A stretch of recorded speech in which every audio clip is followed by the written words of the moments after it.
Tonight, an alleged gunman is behind bars after he fired gunshots through the front door of a Highland home, injuring an elderly woman inside. Police released video of the shooting. Take a look. If you're one of those people who doesn't believe in guns, how would you handle a situation like this? Would you feel better if you had a gun with you? Or what's your meaning of self-defense? You just gonna stab them in the eye with a pregnancy test? I don't think so. I don't think that's gonna work compared to a gun. This is why we own guns, and this is why we fight for our Second Amendment.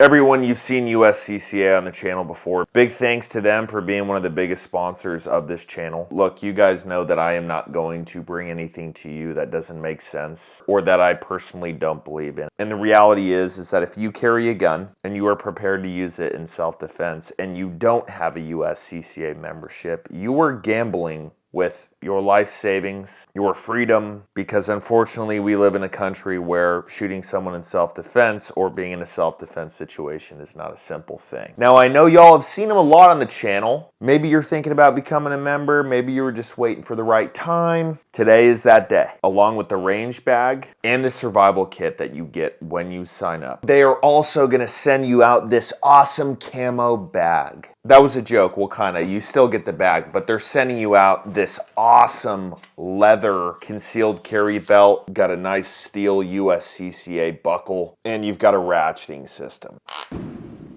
So somebody the other day brought up a pretty funny point, and they asked if I had hair. It is truly a fair question though, because I went back and looked at every single video I've ever done on YouTube. I don't think I've ever done a video without a hat on, which there's no problem with, but now y'all know that I don't have like a second head hiding under there. Not that any of this information really matters. Okay, let's get started. So nobody really wants anyone coming to their house uninvited. I know I don't. Solicitors know that I have their number. Now, I'm a little bit of a different situation than most people because my driveway is a big ass dirt road over 400 meters long. So if someone's coming to my door to see if I want to buy their bead set, I really should almost give them credit. And here we have some boondoggle keychains. A must-have for this season's fashion. I already made like affinity of those at scout camp. But no, nobody wants to deal with somebody consistently knocking on their door, unless it's for something useful, right? We just had a big ass hailstorm in Dallas.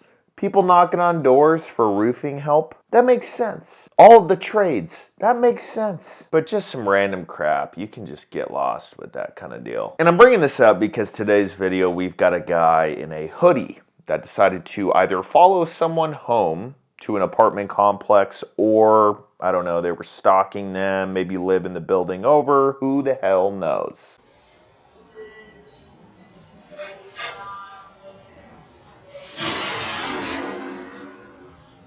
Yes, you got that right. He has a tiny ass gun, and he just fired straight through an apartment building door. Can we figure out what kind of gun this was? All right, while we try to figure out that type of gun this was, I don't really think we're gonna be able to figure it out. But once again, just with this lack of training on robbers and people who do this nefarious stuff, robbers are humans too, right? If they own a gun, and they're using a gun to commit crime, they're probably carrying it in general as well, right? Because they're still a human, they care about their life, and they probably know better than most people what people are capable of because they're doing all of the crap. So he pulls this little 2-inch gun out, and it's not hot. It is really confusing to me why people are not running hot. There are so many different situations that you are screwed. Even if you got a gun, you were screwed if you were not running hot. But anyways, he fires this first round here, and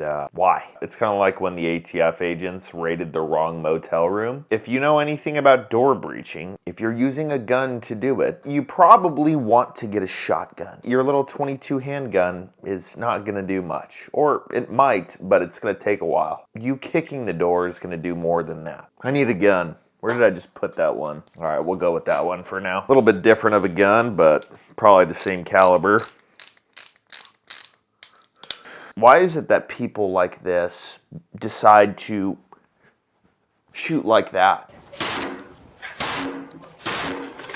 Like, what is that doing for you? Like, are you that close to the person to where after every shot you're poking him in the eye? Like, take that, dude. So he continues on and realizes that his little gun is not doing anything. As far as breaching the door goes, he actually hits the woman, which is very unfortunate, but she's a badass and handled it very well. So once he's done shooting, he starts to try to bash the door in with his shoulder. Terrible move.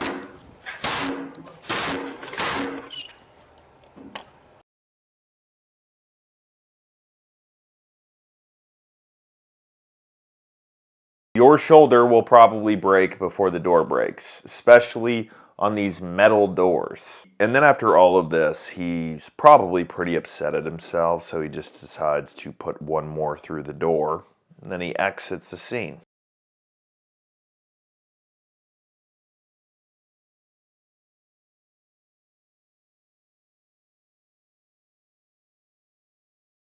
Stupid as hell. Now, like we said, he did hit the woman, and she applied a tourniquet to her leg and ended up saving her own life. If you own a gun and you don't have a tourniquet, get one. I got one on my person anytime I have a gun on my person, and I got them scattered all over the place. I got one in my gym bag, I got one in my truck, I got two in my truck, I got a few in my bedroom, I got a few scattered around the house, because you never know if you're in a self-defense situation where you're gonna get hit as far as location goes, and if you're gonna be able to run across a house or run to a truck or wherever.